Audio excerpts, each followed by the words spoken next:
Welcome to Reliable Analysis. We are going to read 8th chapter of English literature. The name of the book is First Flight and the name of the chapter is Mijbil the Otter. Mijbil the Otter. Otter का मतलब उदबिलाव। उदबिलाव एक प्रकार का semi aquatic animal है। दलदली Marcy यानी दलदली area में यह उदबिलाव पाया जाता है। उदबिलाव यानी ऑटर, मछली इसका प्रमुख भोजन है, मछली खा करके रहता है। देखने में छोटा सा नेवला के टाइप का ये एनिमल है ऑटर। ये डोमेस्टिक एनिमल तो नहीं है, लेकिन फिर भी अरब में उदबिलाव काफी मात्रा में पाया जाता है और अरब के कुछ लोग उदबिलाव को पालते भी हैं। यानी डोमेस्टिक एनिमल है नहीं, लेकिन फिर भी बहुत लोग पालते हैं इसको। तो इस चैप्टर का हेडिंग है Mijbil the otter, has been written by Gavin Maxwell. Gavin Maxwell नामक एक ऑथर ने इसको लिखा है। Gavin Maxwell was fond of animals, pets यानी पालतू जानवरों के शौकीन थे। ये नरेटर जो हैं यानी ऑथर जो हैं चैप्टर के, मिजबिल द ऑटर की रचना जिस ऑथर ने की है, ये पेट्स के यानी पालतू जानवरों के शौकीन थे। दोनों वाइफ हस्बैंड पालतू जानवर रखते थे और रखना चाहते थे हमेशा। तो कुत्ता पाले हुए थे, लेकिन जब कुत्ता मर गया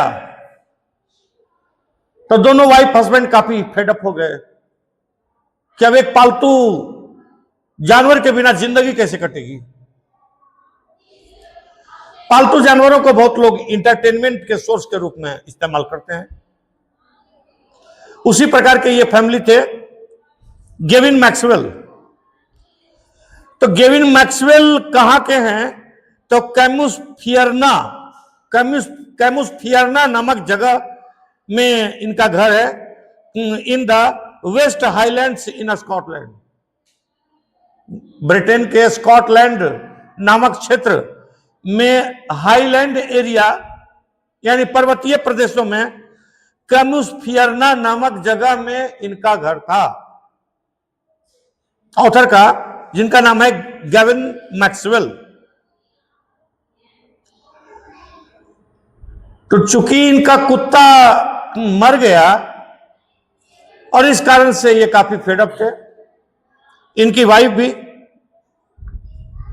और फिर से अब एक कुत्ता या तो पालते या कोई भी एनिमल एक तो रखते, क्योंकि बिना पेट के, बिना पालतू जानवर के जिंदगी तो बेकार है ऑथर के लिए। So life without a pet was lonely. तो पेट जरूरी है, लेकिन पालतू जानवर कौन सा रखा जाए, तो यह भी एक सवाल है। कुत्ता तो रख चुके हैं, अब कोई और जीव अगर मिल जाता तो बहुत अच्छा था। नरेटर यानी ऑथर जो है, लेखक जो है, हाई नेम फेम वाला पर्सन है, इंटरनेशनल पर्सनालिटी है। तो इस तरह से कई दोस्तों को इन्होंने जो है पूछा कि भाई मेरा पेट जो है मर गया है, कुत्ता जो था वो मर गया है।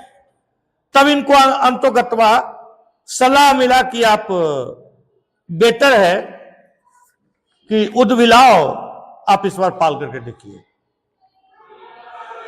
तो उदबिलाव पाल करके देखिए, और इस संबंध में उनका वाइफ के साथ भी कंसल्टेशन हुआ और उनकी वाइफ भी सहमत थी कि देखा जाए एक बार ट्राई करके कि कैसा रिस्पांस है उदबिलाव का। तो स्कॉटलैंड में कैमुस फियरना में ऑथर रहते थे, यानी गेविन मैक्सवेल, और इनका जो घर था वो उदबिलाव के पालने के लिए बड़ा सुटेबल था। इनके घर के पास ही जो है वाटर बॉडी से घिरा हुआ था, यानी तालाब, नदी इत्यादि पाई जाती थी, और इस कारण से एक उदबिलाव को पालना संभव भी था वहां।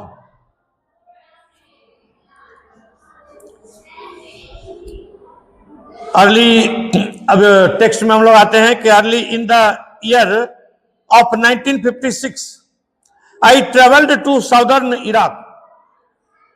उदबिलाव पाया कहां जाता है? तो साउदर्न इराक में बसरा नामक एक जगह है, बसरा।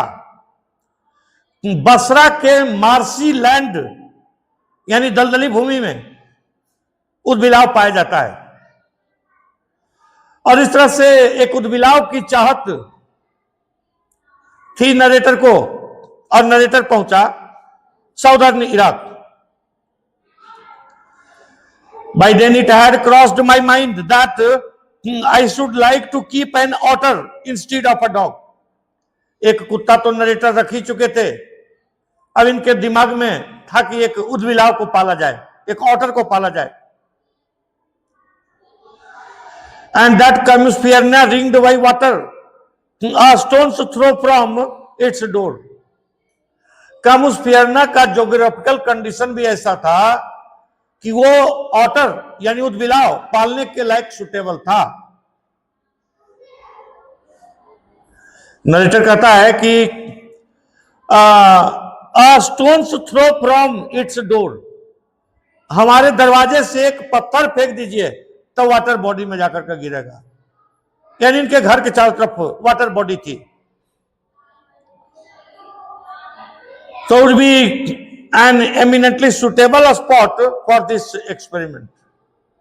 तो उदबिलाव यानी ऑटर एक पेट तो है नहीं, एक डोमेस्टिक एनिमल तो है नहीं, लेकिन नरेटर एक एक्सपेरिमेंट करना चाहता था। बहुत लोग इस प्रकार का एक्सपेरिमेंट करना चाहते हैं। बहुत लोग पैंथर को, टाइगर इत्यादि को ही डोमेस्टिकेट कर लेते हैं। तो इस तरह से नरेटर भी एक एक्सपेरिमेंट करना चाहता था कि उदबिलाव को पाला जा सकता है कि नहीं। जानवरों में तो जानते हैं कि बहुत सेंस होता है, और जानवर को अगर ट्रेनिंग दिया जाए तो वो आदमी से कहीं कम नहीं होता है किसी प्रकार से। आपको ये जो पुलिस के पास डॉग देखते हैं, स्निपर डॉग, सूंघ करके क्राइम का पता लगाता है। पहले ये फॉरेन ब्रीड से आता था डॉग, अब नया रिसर्च में ये पता चला है कि ये जो स्ट्रीट डॉग हम लोग यहाँ घूमते चलता है, इसमें भी इतनी कैपेसिटी रहती है कि इसको अगर खाना पीना दिया जाए और ट्रेनिंग दिया जाए तो ये भी आर्म्स, एम्यूनिशंस या क्रिमिनल इत्यादि को पकड़ने में ये भी सक्षम है। इसके पास भी इतना स्निपिंग पावर यानी सूंघने की शक्ति है। तो एनिमल में बहुत शक्ति होती है, रहस्यमय पावर होता है। तो when I casually mention this to a friend, narrator ने एक फ्रेंड से अपनी इस योजना के बारे में बतलाया कि एक ऑटर यानी उदबिलाव पालना चाहते हैं, कैसा रहेगा। He as casually replied that I had better get one in the Tigris marshes. Tigris और यूफ्रेटस ये सभी नदियां हैं जो इराक में बहती है। तो टिग्रिस की दलदली भूमि में एक उदबिलाव प्राप्त करना बेटर रहेगा, वहां मिल जाएगा एक उदबिलाव। टिग्रिस नदी की दलदली घाटी में, मार्सी वैली में, यानी बसरा, इराक का बसरा शहर, तो Tigris marshes, for there they were as common as mosquitoes. तो टिग्रिस के बेसिन में, वैली में ऑटर इतना तादाद में पाया जाता है जैसे कि हम लोग के यहां मच्छर, तो इतना तादाद में पाया जाता है ऑटर, और इस तरह से वहां से एक ऑटर को प्राप्त करना बिल्कुल आसान है। And we are often tamed by the Arabs. कुछ अरब लोग, अरेबियन लोग कुछ जो है ऑटर को पालते भी हैं। We were going to Basra to the consulate general to collect and answer our mail from Europe. Narrator कह रहा है कि हम लोग जा रहे थे बसरा। कहा के लिए जा रहे थे बसरा? कंसुलेट जनरल में, एक देश का दूसरे देश में जो दफ्तर होता है, ऑफिस होता है, वही एम्बेसी कहलाता है। उसी का एक टाइप है कंसुलेट जनरल। तो आज जैसे आप देखते हैं कि मोबाइल फोन हर आदमी के हाथ में है, आप देश में कहीं घूम सकते हैं या विदेश में जाइएगा, आपका फोन आ जाएगा। इंटरनेशनल रोमिंग होता है। लेकिन यह स्थिति पहले नहीं थी। पहले आपको अपनी चिट्ठी लेने के लिए या तो घर में आपका पोस्टमैन आएगा, और अगर बाहर हैं तो आप पोस्ट ऑफिस में या किसी दफ्तर में जाइए। तो नरेटर इराक में जब था तो अपना लेटर वगैरह कंसुलेट जनरल, यानी इंडिया का जो एम्बेसी है, सॉरी ब्रिटेन का जो एम्बेसी है, उसका एड्रेस दिया हुआ था, और अपना लेटर कलेक्ट करने के लिए कंसुलेट जनरल में जा रहा था। To collect an answer our mail from Europe. Europe से जो भी मेल आया है उसको कलेक्ट करने के लिए और आंसर देने के लिए, जवाबी पत्र लिखने के लिए। मेल का मतलब यहां कंफ्यूज नहीं कीजिएगा कि ईमेल नहीं, मेल मतलब यहां लेटर यानी पत्र, क्योंकि ये कहानी जिस समय की है उस समय ईमेल वगैरह का कोई एग्जिस्टेंस नहीं था। उस समय मेल मतलब डाक यानी लेटर। तो नरेटर अपना लेटर रिसीव करने के लिए, यूरोप से अगर कोई लेटर आया होगा और आंसर में कोई लेटर लिखने के लिए कंसुलेट जनरल जा रहा था। लेकिन कंसुलेट जनरल में क्या देखा कि we found that my friends mail had arrived but that mine had not. इसके फ्रेंड का लेटर तो आ गया था, लेकिन नरेटर का यानी गेविन मैक्सवेल का लेटर नहीं आया था। I cabled to England and when 3 days later nothing had happened। तो इसने नरेटर ने केवल किया यानी टेलीग्राम किया इंग्लैंड अपनी बातों को, और उसके बाद टेलीफोन से भी ट्राई किया। लेकिन उस समय टेलीफोन करना एक शहर से दूसरा शहर भी बहुत डिफिकल्ट था, और एक कंट्री से दूसरे कंट्री में करना तो कितना डिफिकल्ट था आप सोच सकते हैं। कि टेलीफोन उस समय करने के लिए एक शहर में कीजिएगा तो बिजी बतलाएगा, एक शहर से दूसरे शहर में कीजिएगा तो ट्रंक कॉल बोलता था, ट्रंक कॉल बुक करना पड़ता था। ट्रंक एक टेलीफोन एक्सचेंज होता था, जो देखिए यहां आपको पटना में बीएसएनएल का ऑफिस जीपीओ के पास है ना, वो एक्सचेंज ऑफिस था। तो पहले वहां फोन कीजिए आप, उसका नंबर सबके पास रहता था, तो वहां फोन कीजिए कि हमको कलकत्ता में या दिल्ली में या बंबई में फोन करना है फलाना नंबर पर। तो इसको कहा था ट्रंक कॉल बुकिंग। अब वो एक्सचेंज आपका नंबर पर लगाने का प्रयास करते रहेगा कलकत्ता में या जहां भी आप बात करना चाहते हैं, तो वहां से प्रयास करता रहेगा, और जब उसका कांटेक्ट हो जाएगा तब वो आपके यहां फोन करेगा कि आपका जो है फोन अब कर सकते हैं आप। तब आप एक्सचेंज में फोन कीजिए, आपके फोन को वो लिंक कर देगा जहां भी बात करना चाहते हैं, कलकत्ता बॉम्बे, तब आपका बात होगा। वो भी कब कट जाएगा कब इंगेज हो जाएगा कोई पता नहीं। इसको कहा था ट्रंक कॉल बुकिंग। चार्ज भी अधिक लगता था और सुबह में बुक किए तो शाम में आएगा, तो कभी 2-2 दिन में नंबर आता था ट्रंक कॉल का, लेकिन आ जाता था नंबर। तो नरेटर बुक किया था, तो the call had to be booked 24 hours in advance. 24 घंटा पहले ट्रंक कॉल बुक करना पड़ता था। On the first day the line was out of order. कह रहा है कि पहले दिन जो है लाइन नहीं मिला, खराब था। Second day exchange was closed for a religious holiday. अगले दिन कोई धार्मिक त्योहार का छुट्टी था एक्सचेंज ऑफिस में। ऑन द थर्ड डे, तीसरा दिन फिर ब्रेकडाउन था, फिर खराबी आ गई एक्सचेंज में।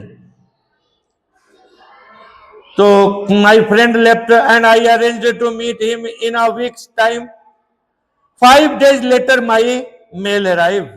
लेकिन इस बीच 5 दिन के बाद नरेटर का यानी गेविन मैक्सवेल का लेटर आया। I carried it to my bedroom to read. पहले लेटर भी जिसका आता था वो बहुत हैप्पीनेस का मैटर होता था कि मेरा लेटर आ गया, और लेटर को लोग ले जा करके घर में सम्मान के साथ बहुत टाइम लगा करके 2 बार 3 बार करके पढ़ता था। लेटर लिखने वाला का सेंटीमेंट क्या है वो जानने का प्रयास करता था। तो लेटर पढ़ना भी एक बहुत उत्सव का चीज था।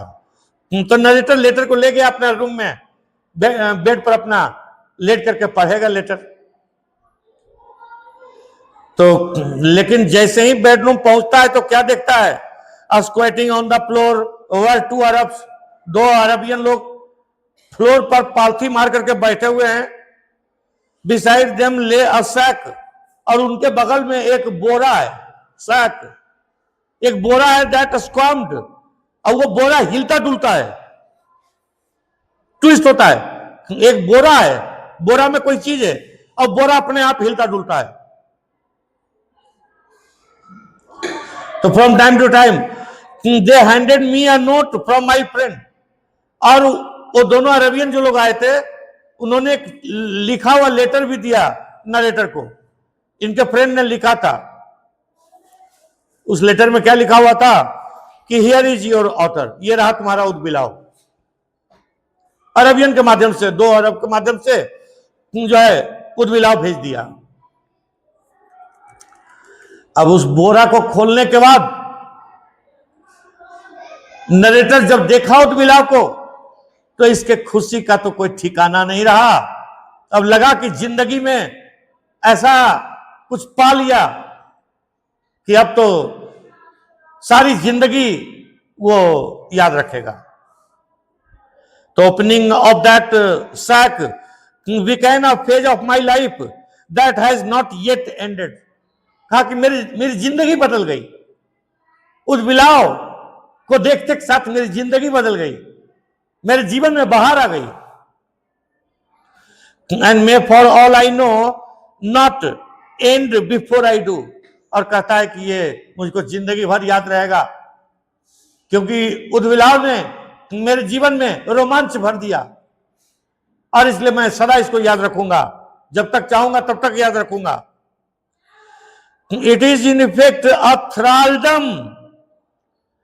तो ये क्या था, तो थ्रालडम था, यानी काफी गहरा लगाव था टू ऑटर्स। ऑटर्स के प्रति नरेटर का थ्रालडम यानी गहरा लगाव के कारण ऐसा था। एंड ऑटर फिक्सेशन यानी ऑटर के प्रति जो है इसकी प्रगाढ़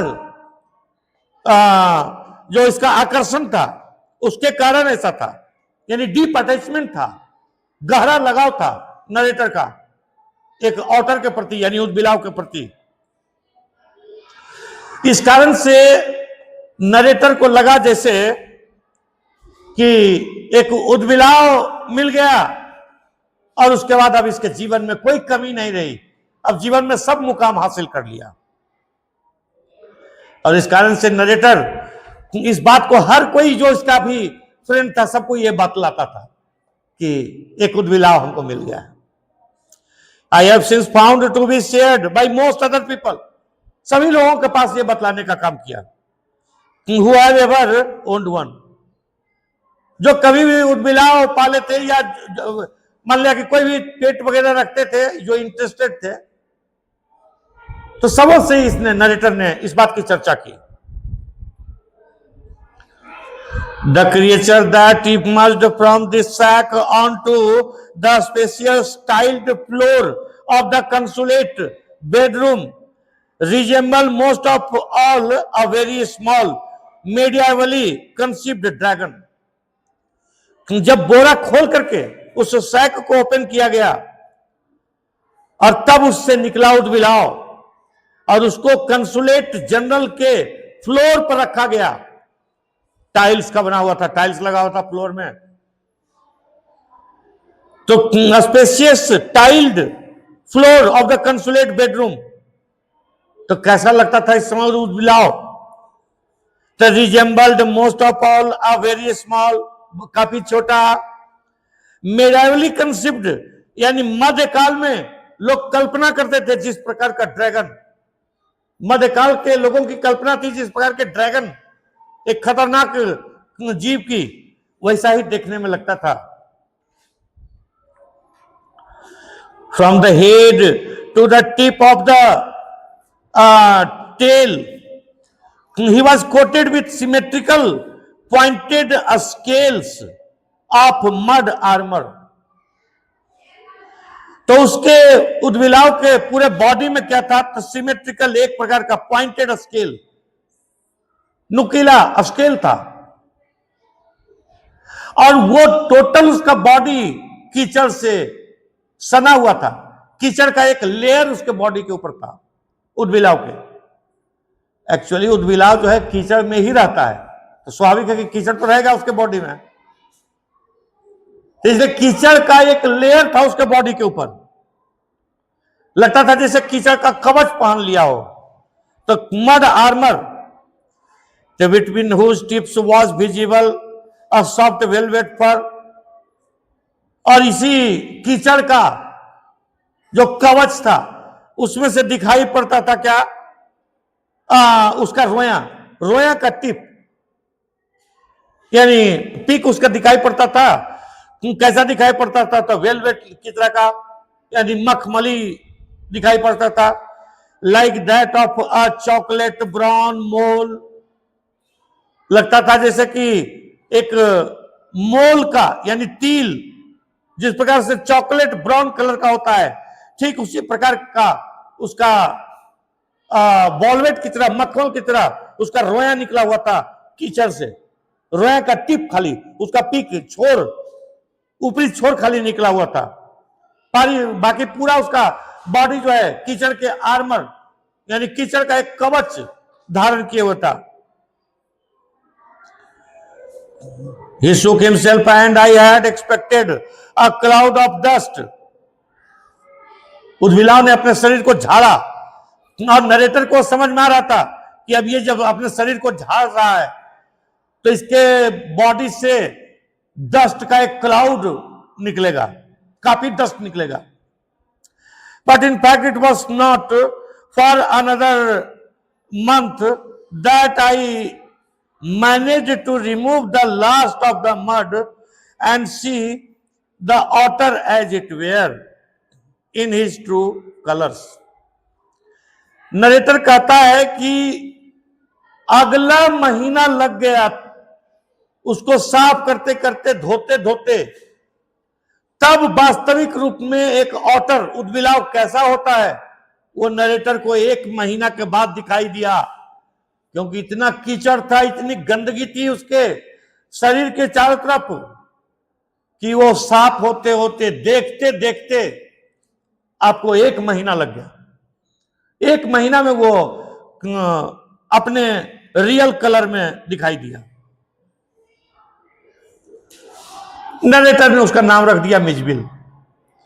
Mijbil as I called the otter was in fact of a race previously unknown to science. इससे पहले कहते हैं नरेटर कि इसको मिजबिल मैंने नाम रखा, ये साइंस के लिए एक अननोन एनिमल था, साइंटिस्ट लोग नहीं जानते थे इस एनिमल के बारे में। और इस कारण से नरेटर ने जब इसका नाम मिजबिल रखा तो इस जीव की जानकारी पूरे दुनिया को हुई और इसका साइंटिफिक नेम भी नरेटर के नाम के ऊपर रखा गया। एंड वाज एट लेंथ क्राइस्टेंड, यानी इसका नामकरण किया गया बाय जूलॉजिस्ट के द्वारा, यानी जीव विज्ञान के वैज्ञानिकों के द्वारा इसका नामकरण किया गया। और क्या नामकरण किया गया? लुट्रोगेल पर्सपीसिलेटा, लुट्रोगेल पर्सपीसिलेटा मैक्सवेली, यह साइंटिफिक नेम हुआ। जैसे मनुष्य का साइंटिफिक नेम क्या होता है? होमोसेपियंस। तो होमो जो है जीनस का नाम हुआ, सेपियंस स्पेसीज का नाम हुआ। फ्रॉग का क्या साइंटिफिक नेम है? राना टिग्रीना। तो राना उसके जीनस को बतलाता है, टिग्रीना उसके स्पेसीज को बतलाता है। इसी प्रकार से ये ऑटर अब साइंटिस्टों के नॉलेज में आया, तो इसका एक नामकरण किया गया। जूलॉजिस्ट ने, जीव विज्ञान के विद्वानों ने इसका क्या नाम दिया? तो लुट्रोगेल पर्सपीसिलेटा मैक्सवेली, यानी इसका मतलब हुआ Maxwell's otter. Maxwell's apostrophe s, Maxwell's otter, यानी मैक्सवेल का उद्बिलाव। For the first 20 hours, for the first 24 hours, Mijbil was neither hostile nor friendly. यानी पहला जो 24 घंटा बीता उसमें मिजबिल न तो नरेटर के प्रति हॉस्टाइल था न फ्रेंडली था। मिजबिल को समझने में टाइम लगेगा कि आखिर ये आदमी हमको सही मकसद से रखना चाहता है या क्या है, कौन है। He was simply aloof and indifferent. तो मिजबिल जो है फर्स्ट 24 आवर्स में एलूफ यानी नरेटर से अलग रहने की कोशिश करता था, और इंडिफरेंट यानी उदासीन। Choosing to sleep on the floor as far from my bed as possible. Narrator के बिस्तर से जितना दूर सो सकता था उतना दूर पर जाकर के सोता था, क्योंकि इस समय मिजबिल को नरेटर में यकीन नहीं था कि ये कौन आदमी है, इसका मकसद क्या है हमको यहां लाने के पीछे। The second night Mijbil came on to my bed in the small hours. तो सेकेंड नाइट की बात है। सेकेंड नाइट में क्या हुआ कि मिजबिल आया, नरेटर के बेड पर आ गया। नरेटर के बेड पर आया और वो कुछ ही देर के लिए आया, ज्यादा देर नहीं रहा, कुछ देर के लिए आया, small hours. And remained asleep in the crook of my knees. कुछ देर के लिए आया और नरेटर के नी के क्रूक में जाकर के सो गया, नरेटर के बिस्तर पर जाकर के सो गया। कहां सोया? जब आदमी सोता है तो पैर मोड़ करके सोता है, तो दोनों मतलब घुटना के पीछे जो पैर मुड़ा हुआ था उसके बीच आकर के सो गया। Until the servant brought tea in the morning। और सोया तो सुबह तक सोया हुआ रह गया। सुबह में जब नौकर जो है चाय लेकर के आया तब तक वो सोया हुआ था। एंड ड्यूरिंग द डे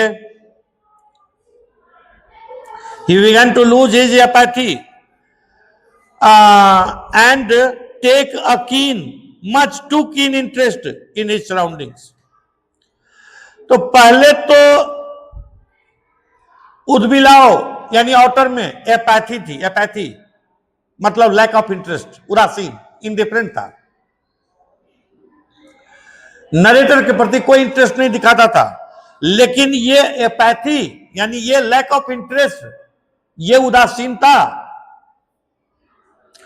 बहुत जल्दी ऑटर ने लूज करना शुरू कर दिया और सराउंडिंग में इंटरेस्ट लेना शुरू कर दिया। टेक अ कीन, मस्ट टू कीन, और बहुत ज्यादा इंटरेस्ट लेना शुरू कर दिया in his surroundings. I made a body belt for him and took him on a lead to the bathroom. Narrator ने एक बॉडी बेल्ट बनवा दिया उद्बिलाव के लिए, यानी मिजबिल जिसका नाम था, और उसको लेकर के गया बाथरूम में। आप अच्छी तरह से समझते हैं कि उद्बिलाव जो है एक्चुअली एक एक्वेटिक एनिमल है, तो पानी में ले गया, बाथरूम में ले गया, तो बहुत इंटरेस्ट लेगा बाथरूम में, क्योंकि पानी उसको चाहिए। तो where for half an hour he went wild with joy in the water. तो कहता है कि आधा घंटा तक तो उद्बिलाव क्या हुआ, खुशी के मारे पागल हो गया। तो वेंट वाइल्ड यानी खुशी के मारे पागल हो गया, with joy in the water. पानी में पानी प्राप्त हुआ उसको और उसकी खुशी में वो पागल हो गया उद्बिलाव। क्या क्या करता था, प्लंजिंग यानी गोता लगाता था, एंड रोलिंग लुढ़कता था पानी में, shooting up and down the length of the bath tub under water. Bath tub में नहाने के लिए बाथ टब होता है, बहुत लोग बाथ टब में नहाते हैं, तो बाथ टब में कभी नीचे से ऊपर काफी तेजी से आता था, ऊपर से नीचे जाता था। शूटिंग अप एंड डाउन, काफी तेजी से नीचे से ऊपर, ऊपर से नीचे आता था। इस बात को आप बार बार समझिए कि उद्बिलाव जो है रियली एक एक्वेटिक ऑर्गेनिज्म था, वो टेरेस्ट्रियल नहीं था, इसलिए उसको तो पानी का हैबिट था, और पानी मिल गया तो एंजॉय करने लगा। एंड मेकिंग एनफ स्लॉस यानी कीचड़ अब करना शुरू कर दिया, एंड स्प्लैश छपाक छपाक करना शुरू कर दिया उद्बिलाव ने। तो फॉर अ हिप्पो, लगा जैसे कि हिप्पो दरियाई घोड़ा जिस प्रकार से पानी में रह करके स्प्लॉश यानी कीचड़ बनाता है, और स्प्लैश यानी छपाक छपाक करता है, दरियाई घोड़ा, ठीक दरियाई घोड़े की तरह जो है उद्बिलाव करने लगा Mijbil. This I was to learn, this is a characteristic of otters. Narrator कहता है कि मेरे लिए जानने की बात थी कि एक उद्बिलाव का, एक ऑटर का यही लक्षण है। Every drop of water must be, so to speak, extended and spread out the place. उद्बिलाव का सिंपल लाइफ का फार्मूला यही है कि पानी की एक बूंद भी है उसको बहाया जाए। पानी को प्रवाहित करना चाहता है। A bowl must at once be overturned. अगर एक कटोरा में पानी है तो उसको तुरंत उलट दिया जाए। उद्बिलाव के लिए पानी का खेल जो है उसका जिंदगी का सबसे प्रमुख खेल है। और if it will not be overturn, और अगर उसको नहीं उल्टा जाएगा तो be sat in and sploshed in until it overflows. तो नहीं, अगर कटोरा को उल्टा जाए जो पानी से भरा हुआ है तो उसी में बैठ जाएगा, और उसमें स्प्लॉश यानी कीचड़ करना शुरू करेगा, तब तक जब तक ये ओवरफ्लो नहीं हो जाता है। यानी पानी को बर्बाद करना, पानी से खेलना उद्बिलाव के जीवन का प्रमुख लक्षण था। Water must be kept on the move and made to do things when static it is wasted and provoking.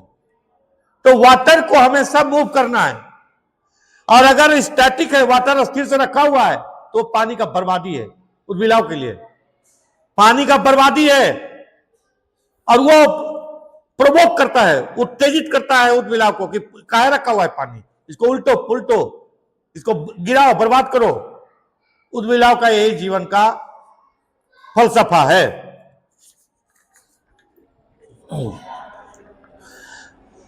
2 days later, Mijbil escaped from my bedroom as I entered it. तो 2 दिन के बाद क्या होता है कि मिजबिल जो है नरेटर के बेडरूम से भाग जाता है। जैसे ही नरेटर इंटर करता है तो मिजबिल वहां से रूम से निकल जाता है। And I turn to see his tail disappearing round the bend of the corridor that led to the bathroom. और नरेटर देखता है कि कहां भाग करके गया, तो देखता है कि कॉरिडोर का जो टर्न था वहां से मिजबिल टर्न ले रहा है, यानी बाथरूम उधर था, बाथरूम में जा रहा है, क्योंकि बाथरूम में पानी उसको मिल जाएगा, और पानी उसका मेन इंटरटेनमेंट का सोर्स था। By the time I got there he was up on the end of the bathtub and fumbling at the chromium taps with his paws. देखिए क्या बाथरूम में जाकर के करता है, क्रोमियम का नल लगा हुआ था, अपने पांव से, अपने पंजा से उस नल को खोलने का प्रयास कर रहा था। उद्बिलाव नल को खोलने का प्रयास कर रहा था जिससे ही पानी गिरे, और पानी गिरेगा तो अपना मस्ती हिलेगा। आई वॉज्ड अमेज्ड, नरेटर कहता है कि मैंने देखा, एंड आई वॉज अमेज्ड यानी सरप्राइज्ड।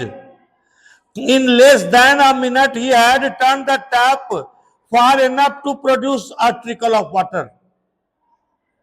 नरेटर कहता है मेरे आश्चर्य की बात थी कि 1 मिनट से कम ही टाइम लगा और वो नल को खोल लिया, नल को थोड़ा सा खोल लिया और टप टप पानी उससे गिरना शुरू हो गया। पंजा मार मार करके नल को खोल लिया। एंड आफ्टर अ मोमेंट, और कुछ क्षण के बाद, to achieved the full flow, कुछ क्षण के बाद वो पूरा खोल लिया नल को और फुल फ्लो में पानी आने लगा। He had been luckily to turn the tap the right way. Narrator कहता है कि वो सही ढंग से उसको खोल रहा था, इसलिए नल खुल गया। अगर उल्टा में करता तो कभी कभी ऐसा भी हुआ कि नहीं नल खुला। On later occasions, he would sometimes screw it up until tighter. बाद में कभी कभी क्या हुआ कि नल को खोलने का जो डायरेक्शन था उसको उल्टा कर दिया, और नतीजा हुआ कि नल और टाइट हो गया। और जब टाइट हो गया, पानी नहीं गिरता था, तो ची ची ची ची करने लगता था उद्बिलाव। चीटरिंग विथ इरिटेशन, इरिटेशन से यानी चिढ़ करके ची ची ची ची करने लगता था। And disappointment at the tap's failure to cooperate. Tap ने यानी नल ने कॉपरेट नहीं किया, वो खुला नहीं, पानी नहीं गिरा, जिसके चलते डिसअपॉइंटमेंट में, हतोत्साहित होकर के, और इरिटेशन यानी चिड़ में जो है ची ची ची ची करने लगता था जब नल नहीं खुलता था तो। लेकिन बहुत बार नल खुल जाता था तो पानी का मस्ती लेता था। Very soon, Mij would follow me without a lead and come to me when I called his name. कहता है बहुत जल्द ऐसा हुआ कि सिर्फ मैं उसका नाम लेता था मिजबिल और वो आ जाता था। He has spent most of his time in play. ज्यादातर टाइम वो खेल में बिताता था। मिजबिल जो है खेलता भी था। He has spent hours shuffling a rubber ball around the room like a 4-footed soccer player. तो ज्यादातर वो टाइम कौन सा खेल खेलता था, तो सफलिंग अ रबर बॉल, एक रबर बॉल को मारता था, किक करता था जैसे सॉकर प्लेयर की तरह, जैसे फुटबॉल का खिलाड़ी हो, और मारता था रूम में इधर उधर उसको जंप कराता था।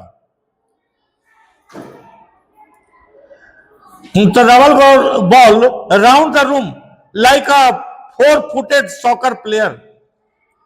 एक 4 पैर वाला सॉकर यानी फुटबॉल के खिलाड़ी की तरह ड्रिबल करता था बॉल को। ड्रिबल करना मतलब पैर से बॉल को मारना, तो ड्रिबल करता था यानी पैर से बॉल को मारता था। He could also throw it with a powerful flick of the neck. तो फुटबॉल का खिलाड़ी जैसे हेड लेता है, सिर से मारता है फुटबॉल को, वो गर्दन से बॉल को फ्लिक कर देता था, गर्दन के सहारे बॉल को मार देता था। To a surprising height and distance, यानी काफी दूर तक और ऊंचाई तक मार देता था, यानी सॉकर फुटबॉल का गेम भी खेल लेता था उद्बिलाव। But the real play of an outer is when he lies on his back and juggles with small objects between his paws. तो कहता है कि उसका जो रियल असली खेल था वो क्या था एक आउटर का, कि when he lies on his back, अपने पीठ के बल लेट जाता था और जगल करता था। जगल करना मतलब बाजीगरी करना। तो विथ स्मॉल ऑब्जेक्ट्स, छोटी छोटी चीजों को, बिटवीन हिज क्लॉज, अपने पंजे में लेता था छोटी छोटी चीजों को। मार्बल्स यानी कांच का जो गोली रहता है, कंचा, तो वो उसका फेवरेट था। तो मार्बल्स वेर मीज favourite toys for this pass time, यानी इस पास टाइम यानी एंटरटेनमेंट करने के लिए उसका गोली, कांच का जो गोली रहता है कंचा, तो वो उसका फेवरेट एक गेम था। क्या करता था उसके साथ, तो he would lie on his back, अपने पीठ के पर लेट जाता था, rolling 2 or more of them up and down his wide flat belly, 2 या 3 गोली को लेकर के और अपने पेट पर इस तरह से नचाता था। तो without ever dropping one two the floor, और ये गोली जो पेट पर वो लेकर के नचाता था वो फ्लोर पर नहीं गिरने देता था। ये सब आदमी खेल कर सकता है, और आश्चर्य की बात है कि ये सब गेम करता था उद्बिलाव। नरेटर कहता है कि the days passed peacefully at Basra, but I dreaded the prospect of transporting Miz to England. लेकिन नरेटर ये सोच करके डरा हुआ था कि आखिर बसरा में तो बहुत अच्छा से जिंदगी बीत रही है, लेकिन इसको इंग्लैंड कैसे लेके जाएंगे। जानवर को लेके जाना, जानते हैं कि जानवर को बहुत सारा एरोप्लेन नहीं अलाउ करता है। एंड टू कैमुसफियरना, इंग्लैंड कैसे लेकर के जाएंगे, फिर कैमुसफियरना जहां पर रहते थे नरेटर, वहां तक कैसे लेके जाएंगे। The British airline to London would not fly animals, तो जो ब्रिटिश एयरलाइंस थी जो लंदन तक जाती थी वो एनिमल को नहीं फ्लाई करता था, यानी उस पर आप एनिमल नहीं ले जा सकते हैं। So I booked a flight to Paris on another aeroplane, और इस कारण से नरेटर ने सोचा कि पहले पेरिस चल जाएंगे दूसरे एरोप्लेन से, और पेरिस से लंदन चले जाएंगे, and from there to London. The airline insisted that Mij should be packed into a box not more than 18 inches square. Airlines वाले ने कहा, जो फ्रांस से होकर के जाएगा, पहले पेरिस जाएगा, पेरिस से लंदन जाएगा, उसने कहा कि ले तो चले जाएंगे आपके उद्बिलाव को, लेकिन इसको एक बॉक्स में बंद कीजिए, और भी बॉक्स ज्यादा बड़ा नहीं होना चाहिए, 18 इंचेज स्क्वायर, 18 इंच का स्क्वायर में होना चाहिए बॉक्स, उसमें रखना होगा। To be carried on the floor at my feet, और उसको आपको पैर के पास फ्लोर पर रख लेना है, वो जो बॉक्स होगा। I had a box made, and an hour before we started.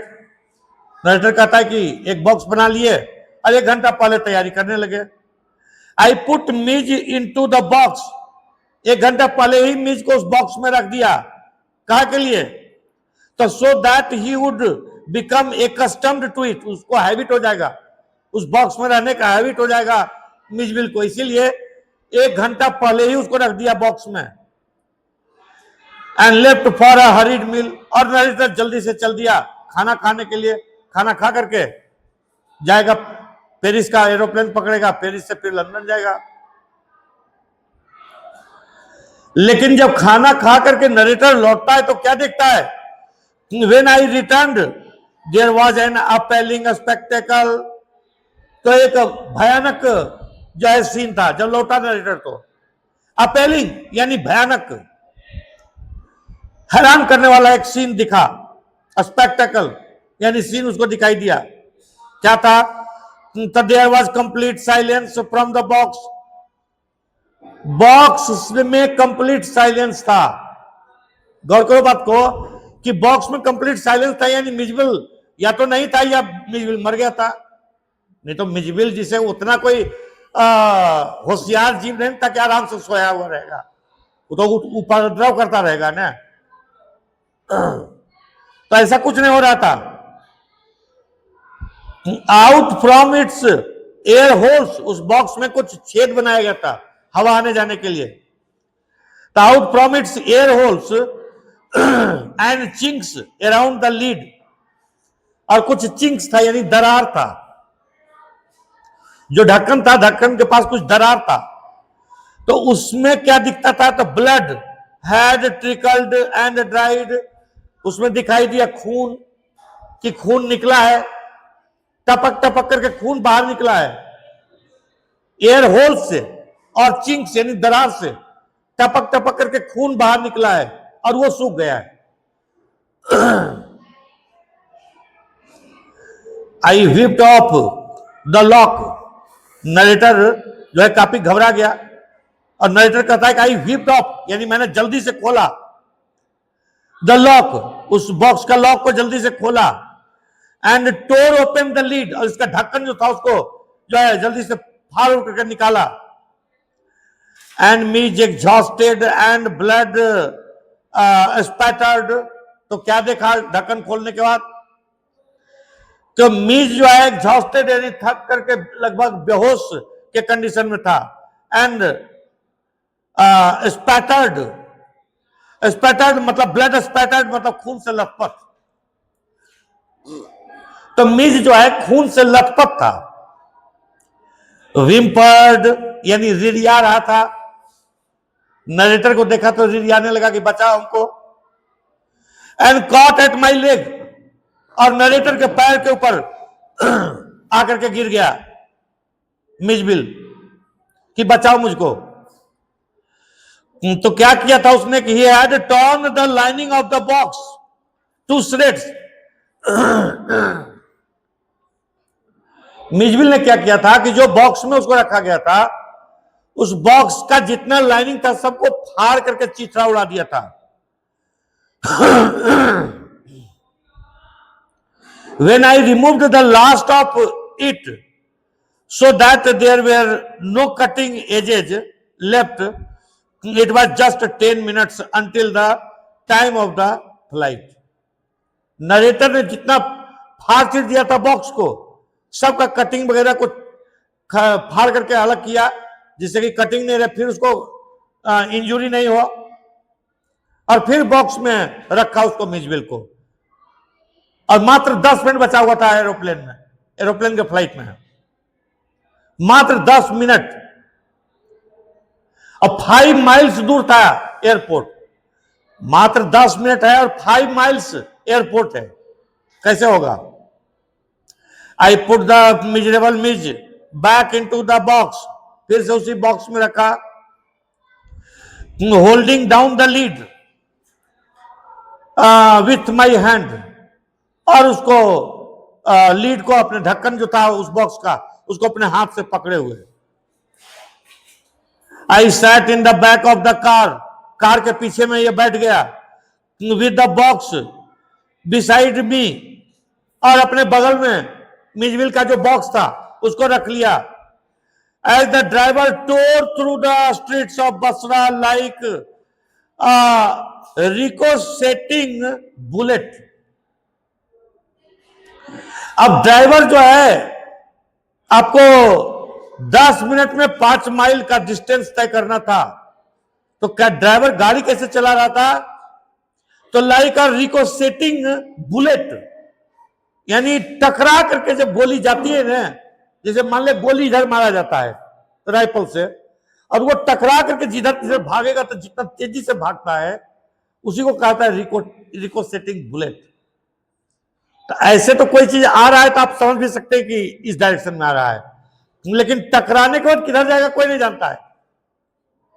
आप लोग क्रिकेट के खेल में देखे हैं कि कोई फील्डर जब थ्रो करता है स्टंप पर, तो उसको तो रिसीव करने के लिए प्लेयर रहता है, लेकिन जब वो स्टंप में लगता है और जिधर जिधर भागता है बॉल, तो फिर बड़ा मुश्किल हो जाता है उसको पकड़ना। इस बीच जो बैट्समैन है वो रन लेता है, 1-2 रन उस समय चुरा लेता है।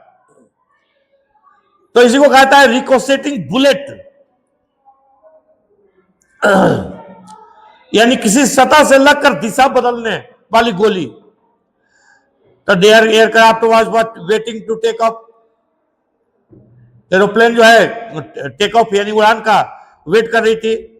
आई was rushed through to it by infuriated officials. कहता है कि मैं तेजी से वहां पहुंचा और जो एरोप्लेन का ऑफिशियल था इसके ऊपर गरमाने लगा कि कैसा आप आदमी है, आप इतना लेट से आते हैं। Luckily the seat booked for me was at the extreme front. इसका किस्मत था कि सबसे आगे में इसको सीट मिल गया, नरेटर को सबसे आगे में सीट मिल गया। I covered the floor around my feet with newspaper. तो न्यूज़पेपर रख करके फ्लोर को कवर कर दिया नरेटर ने। Rang for the air hostess, और रिंग बजाया, एयर होस्टेस को बुलाया। एयर होस्टेस आई and gave her a parcel of fish to keep in a cool place. तो एक मछली का पैकेट था, वो एयर होस्टेस को जो है दे दिया कि इसको जाकर के फ्रिज वगैरह में रख दीजिएगा, क्योंकि उस बिलाव का खाना वही है मछली वो टाइम टू टाइम खाता है। आई टुक हर इनटू माय कॉन्फिडेंस। अब एयर होस्टेस से काम लेना है, तो नरेटर ने एयर होस्टेस को अपने विश्वास में लिया। About the events of the last half an our. तो एयर होस्टेस को नरेटर ने पूरा कहानी सुनाना शुरू कर दिया कि पिछले आधा घंटा में देखिए बहुत परेशानी हो गई, क्या हुआ, ये उद्विलाव ऐसे कर दिया, ये कर दिया, पूरा कहानी एयर होस्टेस को सुनाया। और पूरा कहानी सुनाने का नतीजा हुआ कि एयर होस्टेस जो है इसके ऊपर आसक्त हो गई, नरेटर के ऊपर। I have retained the most profound admiration for that air hostess. यानी एयर होस्टेस की चाहत अब इसको नरेटर को मिल गई, यानी एयर होस्टेस से इसको यूं कहिए कि प्यार हो गया, काफी गहरा लगाव हो गया। अब एयर होस्टेस से फ्रेंडशिप तुरंत में हो गया। तो सी वॉज, अब क्यों प्रेम हो गया भाई? तो देखिए, she was the very queen of her kind, कि वो बहुत अच्छी थी अपने टाइप की। समझिए कि वो अच्छी नहीं थी बल्कि क्वीन थी, रानी थी। एयर होस्टेस जो थी वो एक प्रकार की रानी थी।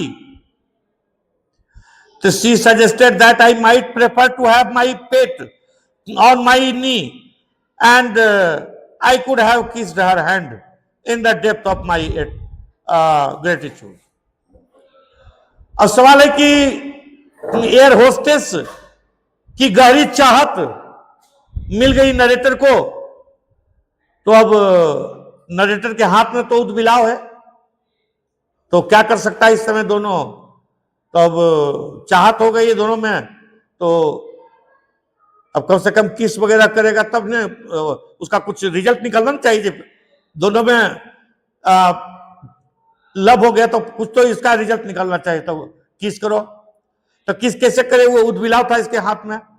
तो कही कि आप अपने नी पर रख लीजिए इसको, और मेरे हाथ को आप जितना प्यार से चूमना चाहते हैं आप चूम लीजिए, क्योंकि एरोप्लेन में है, एरोप्लेन में जो पॉसिबल है वही ना होगा। तो ये कहती किसी शी सजेस्टेड, वही एयर होस्टेस ने सजेस्ट किया कि that I might prefer to have my pet on my knee, कि मैं अपने पेट को यानी उद्बिलाव को, औतर को अपने घुटने पर रख सकता हूं।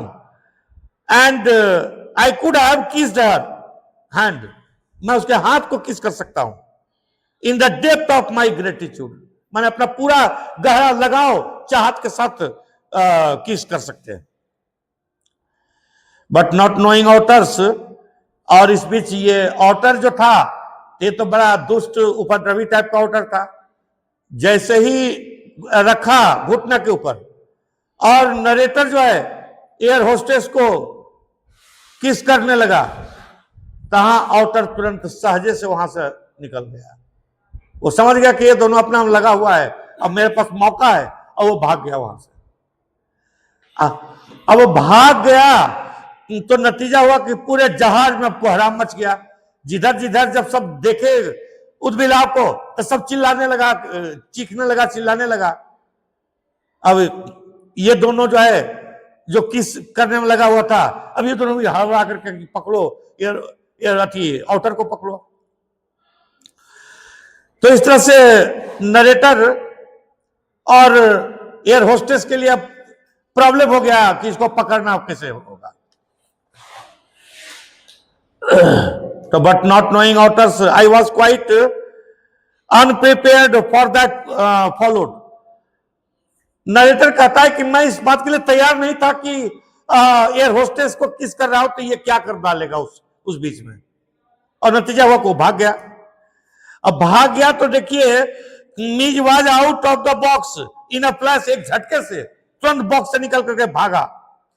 ही डिसअपीयर्ड एट हाई स्पीड, और काफी तेजी से भागा डाउन द एयरक्राफ्ट, एयरक्राफ्ट में नीचे से लोगों के पैर के बीच से काफी तेजी से भागा। अब चारों तरफ लोग चीखना शुरू कर दिए, चिल्लाना शुरू कर दिए। देयर वेयर स्क्वैक्स, स्क्वैक्स यानी कर्कश चीख चिल्लाहट शुरू हो गया पूरा एरोप्लेन में। And श्रीक्स and a woman stood up on her seat screaming out, एक औरत तो खड़ी हो गई डर के मारे और खड़ी होकर के चिल्लाने लगी। क्या चिल्लाती है? अरैट अरैट, कि चूहा चूहा चूहा। उसको लगा कि चूहा है, बहुत बड़ा चूहा होगा, उसी टाइप का दिखता भी है। I caught sight of Mij's tail disappearing beneath the legs of a portly white turban Indian. Narrator कहता है कि मेरी नजर पड़ी उद्बिलाव के ऊपर। कहां था? तो एक पोटली यानी हट्टा कट्टा व्हाइट टर्बन यानी उजला पगड़ी लगाए हुए एक इंडियन जो सिख था, उसके बगल से उद्बिलाव इस समय क्रॉस कर रहा था। डाइविंग फॉर इट, नरेटर कहा कि मैंने मतलब गोता लगाया उसको पकड़ने के लिए। उसको पकड़ने के लिए नरेटर ने झपट्टा मारा कि किसको पकड़ लेंगे ताकि जहाज में शांति हो जाएगी, लेकिन नरेटर का निशाना मिस कर गया और एक कोई खाना मैंने खा रही थी, उसके खाना में मुंह चला गया इसका। ये गोता लगाया था और झपट्टा मारा था उद्बिलाव को पकड़ने के लिए, और इसका मुंह जो है पटक दिया खाना में। तो but found my face covered in करी, तो वो करी खा रही थी कोई, वो करी में उसका मुंह चला गया, अब पूरा मुंह में करी लग गया। Perhaps said the air hostess with the most charming smile। तो ये देखी कि बहुत बेवकूफ बन गया बेचारा, ऑटर को पकड़ने में पूरा करी इसके मुंह में लग गया, इसका मुंह तो एकदम रंग गया।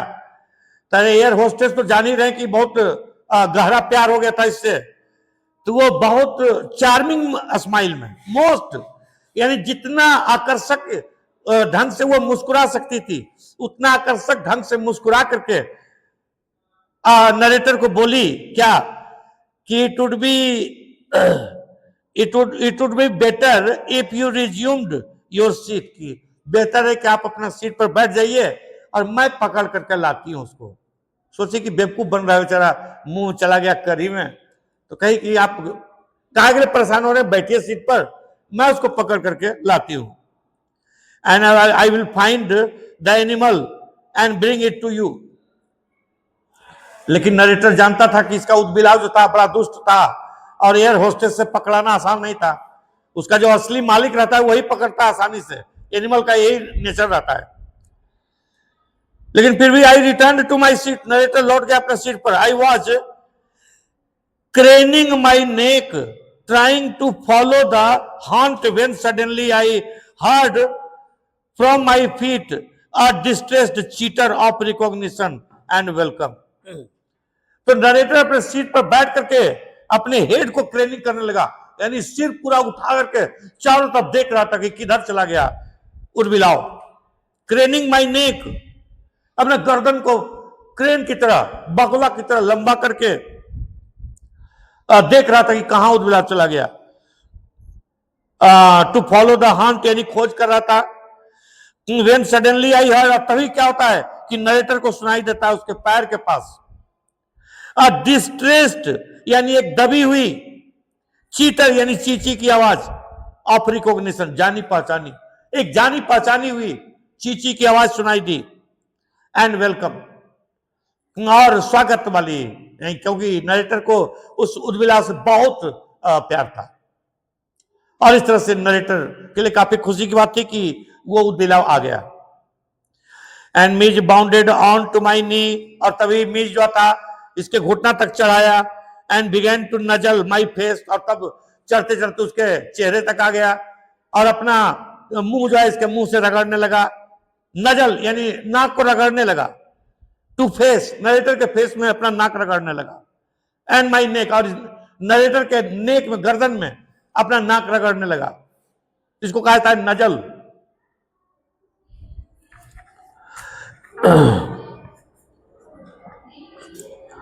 Midge and I remained in London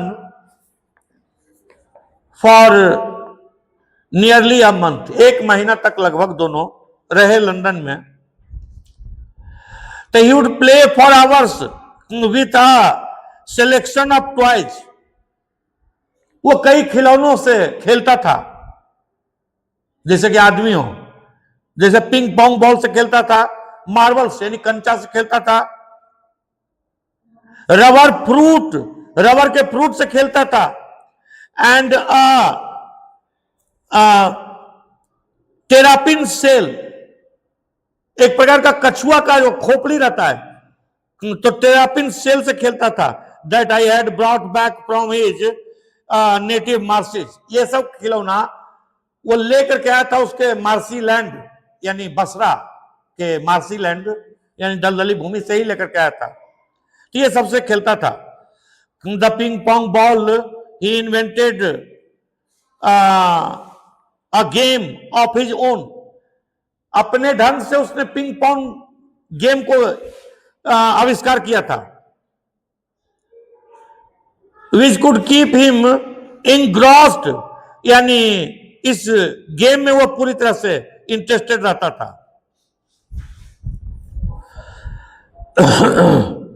for up to half an hour at a time, एक बार गेम स्टार्ट करता था पिंग पोंग का, आधा घंटा तक उसी में लगा रहता था।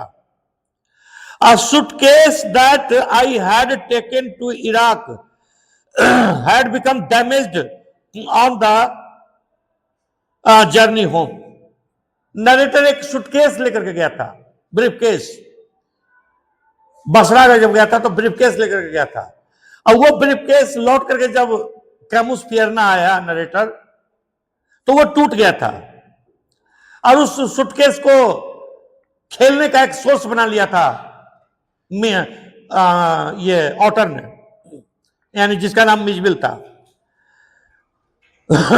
So that the lead when closed remained at a slope from one end to the other. Midge covered that it discovered that if he placed the ball on the high, यानी वो जो सूटकेस था, brief case, उसका चूंकि टूट गया था तो एक एंड उसका रहता था ऊंचा और एक नीचा, तो वो बॉल को रखता था ऊंचे पर और वो लुढ़क करके आता था दूसरी तरफ, और दूसरी तरफ आता था तो इससे पहले कि वो बॉल लुढ़क करके आए मिजविल क्या करता था कि वहां आकर के छिप जाता था, और छिप जाता था और अचानक जब बॉल गिरता था तो ऐसा मतलब शो करता था जैसे कि उसको नहीं मालूम है, अचानक उसके ऊपर अटैक कर देता था, शिकार करता था उसका।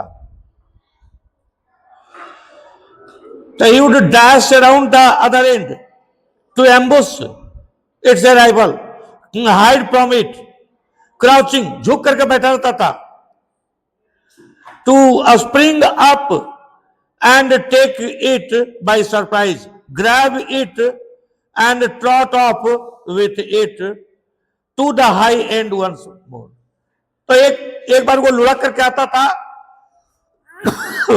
उस बॉल के आने पर मिजविल ऐसा शो करता था जैसे कि उसको नहीं मालूम है, छिपा हुआ रहता था, झुक करके छिपा हुआ रहता था और उस बॉल पर अटैक कर देता था, और फिर उस बॉल को ऊंचा पर जाकर रखता था, फिर वो लुढ़क करके आता था, फिर उस पर अटैक करता था, और इस प्रकार से ये गेम उसका था।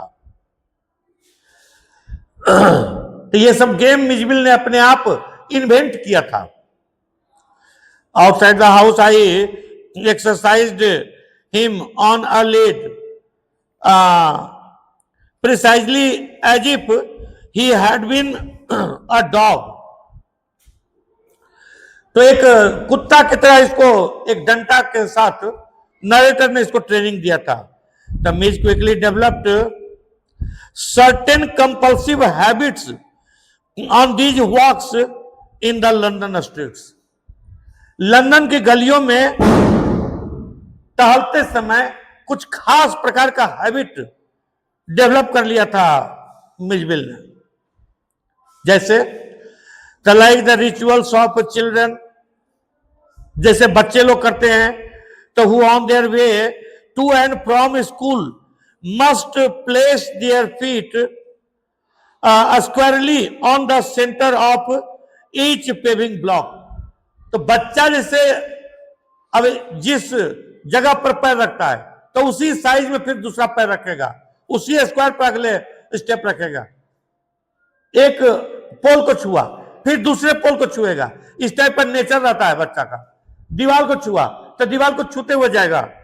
इसी टाइप का काम लंदन की गलियों में जब नरेटर घूमता था तो मिजविल भी ऐसा करता था, यानी आदमी की तरह सब प्रकार का उसका नेचर था।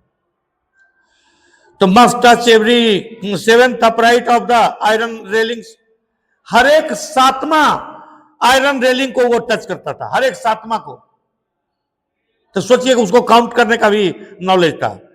और pass to the outside of every second lamp post, तो हर एक बिजली के खंभे के पास से वो क्रॉस करता था हर एक second. Opposite to my flat was a single storeyed primary school, narrator के फ्लैट के सामने एक मंजिला स्कूल का बिल्डिंग था, primary school.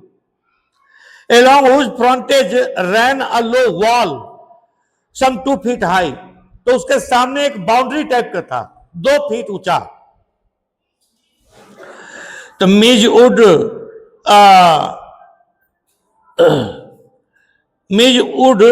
tug me to this wall, jump on to it and gallop the full length of its 30 yards to the hopeless distraction both of pupils and of staff within.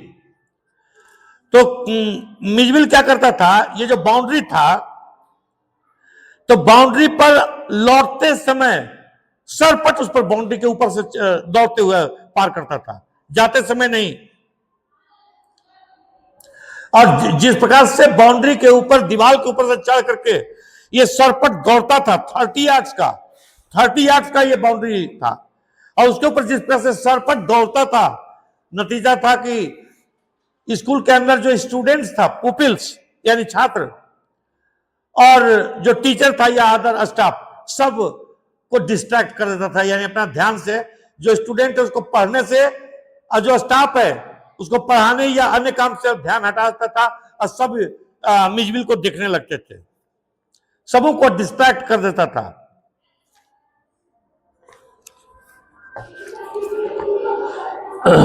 It is not, I suppose, in any way strange that the average Londoner should not recognize an otter, but the variety of guesses as to what kind of animal this might be came as a surprise to me.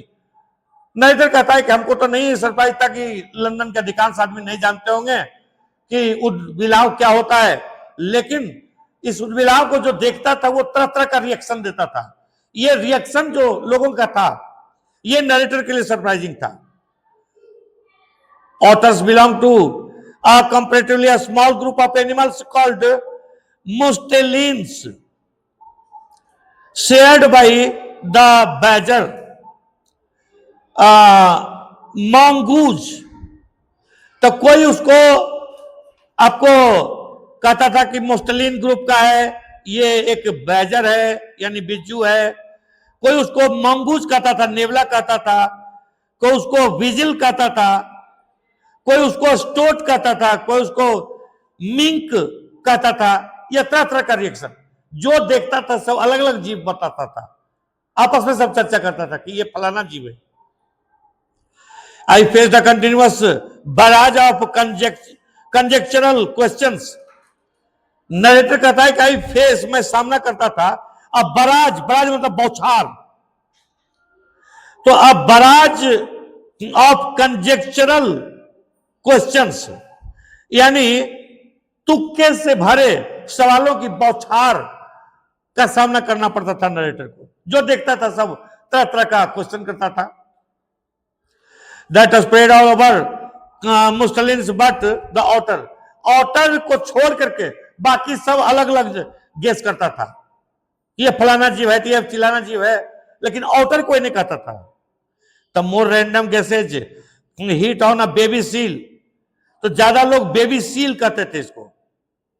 And a squirrel, बहुत लोग squirrel गिलहरी इसको समझते थे। Is that a walrus mister, reduced me to giggles, and outside a dog, so I heard a hippo।